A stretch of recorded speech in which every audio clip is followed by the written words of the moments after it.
Hi, in this video we are discussing the questions from previous year Neet entrance examinations. These questions were asked in the Neet exams during the period 2020 to 2024. These questions are from the chapter Chemical Equilibrium, which is from the +1 NCERT syllabus.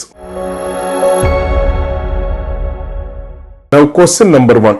Hydrolysis of sucrose is given by the following reaction. That is, sucrose plus H2O reversibly gives glucose plus fructose. If the equilibrium constant Kc is 2 into 10 raised to 13 at 300 Kelvin, the value of delta Rg0 at the same temperature will be option number 1 minus 8.314 joules per mole per Kelvin into 300 Kelvin into log 4 into 10 raised to 30. Option number 2 minus 8.314 joules per mole per Kelvin into 300 Kelvin into log 2 into 10 raised to 30. Third option, 8.314 joules per mole per Kelvin into 300 Kelvin into log 2 into 10 raised to 30. Option number 4, 8.314 joules per mole per Kelvin into 300 Kelvin into log 3 into 10 raised to 30. Listen here. We know for a reversible reaction, the equilibrium constant Kc, temperature T, and the standard free energy change of the reaction delta Rg0 are related as delta Rg0 is equal to minus RT log Kc. Here Kc of the reaction is given, which is equal to 2 into 10 raised to 30. Temperature T is equal to 300 Kelvin. And the value of R is equal to 8.314 joules per Kelvin per mole. Substituting these values in the equation, we will get delta Rg0 is equal to minus 8.314 into 300 into log 2 into 10 raised to 30. So here the answer is option number 2. Now question number 2. Find out the solubility of nickel hydroxide, that is NiOH twice, in 0.1 molar NaOH.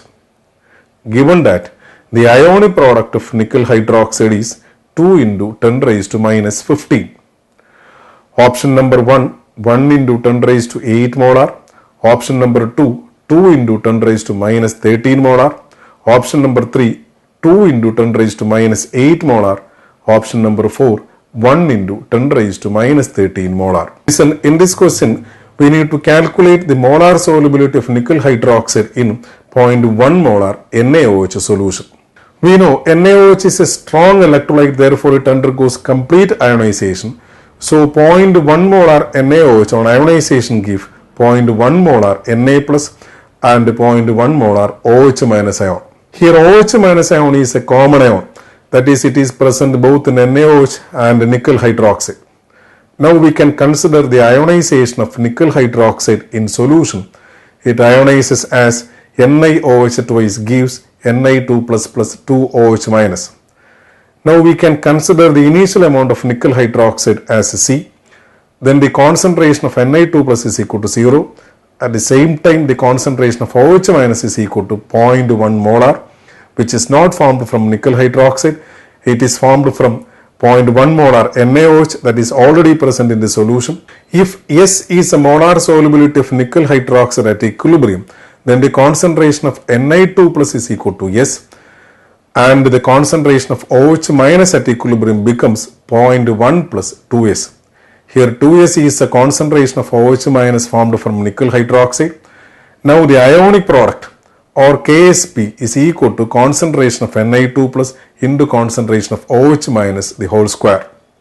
Then substituting for the concentration of Ni2 plus and OH minus, the equation becomes ionic product is equal to 4s cube plus 0.01s plus 0.4s square. Here the value of molar solubility is very small.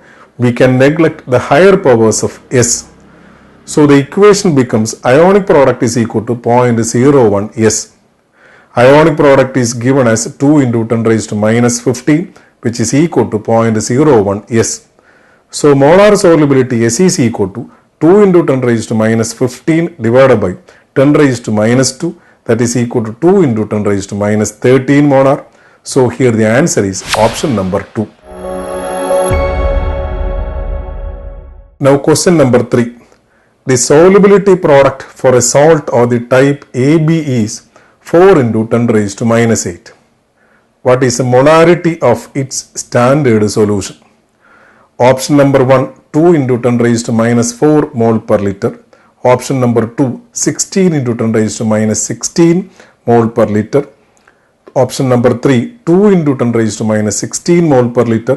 And option number 4, 4 into 10 raised to minus 4 mole per liter. Here the solubility product of an AB type salt is given. We need to find out its molarity or molar solubility in the solution. We know for an AB type salt, the solubility product Ksp is equal to S square, where S is the molar solubility. So S is equal to square root of Ksp. Here Ksp is given as 4 into 10 raised to minus 8. Therefore S is equal to 2 into 10 raised to minus 4. Therefore molarity of the solution is equal to 2 into 10 raised to minus 4. So here the answer is option number 1. Now question number 4.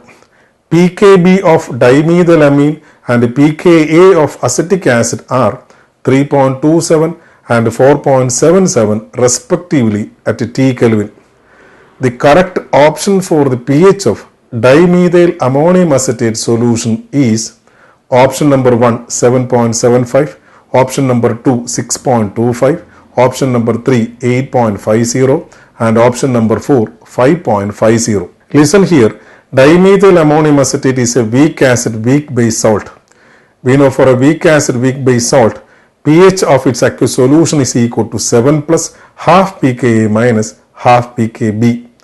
Here pKa is given as 4.77, pKb is equal to 3.27. So pH is equal to 7 plus half into 4.77 minus half into 3.27, which is equal to 7 plus 2.385 minus 1.635, that is pH is equal to 7.75. So here the answer is option number 1. Then question number 5. The pH of the solution containing 50 ml each of 0.1 molar sodium acetate and 0.01 molar acetic acid is given that pK of acetic acid is equal to 4.57. Option number 1 2.57, option number 2 5.57, option number 3 3.57, option number 4 4.57. Listen here. We know a solution containing acetic acid and sodium acetate can act as acidic buffer. For an acidic buffer, its pH is equal to pKa plus log concentration of salt divided by concentration of acid. Here salt is sodium acetate and acid is acetic acid. pK of acetic acid is given as 4.57 and the concentration of sodium acetate is equal to 0.1 molar and the concentration of acetic acid is equal to 0.01 molar. Substituting these values, the equation becomes pH is equal to 4.57 plus log 0.1 divided by 0.01. That is equal to 4.57 plus log 10. Here log 10 is equal to 1. Therefore pH of the solution becomes 5.57. So here the answer is option number 2.